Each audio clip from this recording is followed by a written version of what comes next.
Hi అండి, నా పేరు జిన్సిని. నేను కేరళ. నేను ఇక్కడ వర్క్ చేస్తున్నాడు.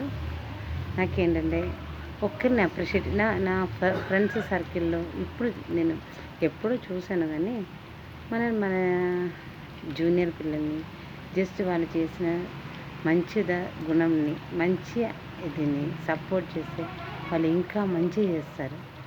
అదే కనుక వాళ్ళని అది పోయించేసి అలా కాదు ఇలా కాదు అట్లా నుంచి ఇట్లా నుంచి అంటే వాళ్ళ మైండ్ మూడప్ అవుతుంది. కరెక్ట్ వాళ్ళు చేసిన మన జూనియర్ అయినా వాళ్ళని అప్రిషియేట్ చేయడం నేర్చుకోండి. వాళ్ళ అభిప్రాయం వినడానికి ఛాన్స్ ఇవ్వండి. ఒకటి చెప్పాలా, చాలామందికి చాలా చెప్పడానికి ఆశ ఉండదు, కానీ వినడానికి ఎవరు లేదు. అది సీనియర్ అయినా సరే, జూనియర్ అయినా సరే, కొంచెం వినండి. వాళ్ళకి చాలా మంచిగా అవుతుంది. వాళ్ళ వర్క్ ప్లేస్లో అయినా సరే మంచిగా ఇంప్రూవ్మెంట్ వస్తుంది.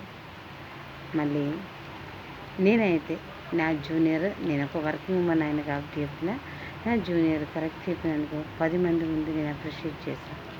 సింగిల్గా అయినా సరే పిలిచి నేను అప్రిషియేట్ చేశాను. తప్పు చేసినందుకు పక్కన జరిగి అరే ఇట్లాగా అయిందిరా, తప్పు ఇలా అయిందిరా అని ఎక్స్ప్లెయిన్ చేస్తాను. మళ్ళీ నాకు తెలిసి వాళ్ళు ఇప్పుడు దాకా నా ముందైతే రిపీట్ చేయలేదు. అలాగా వేరే కూడా నేను అబ్జర్వ్ చేసినా అది కూడా చేయలేదు. సో అప్రిషియేట్ మైండ్ ఉండండి, యాక్సెప్ట్ మైండ్ ఉండండి. Thank you.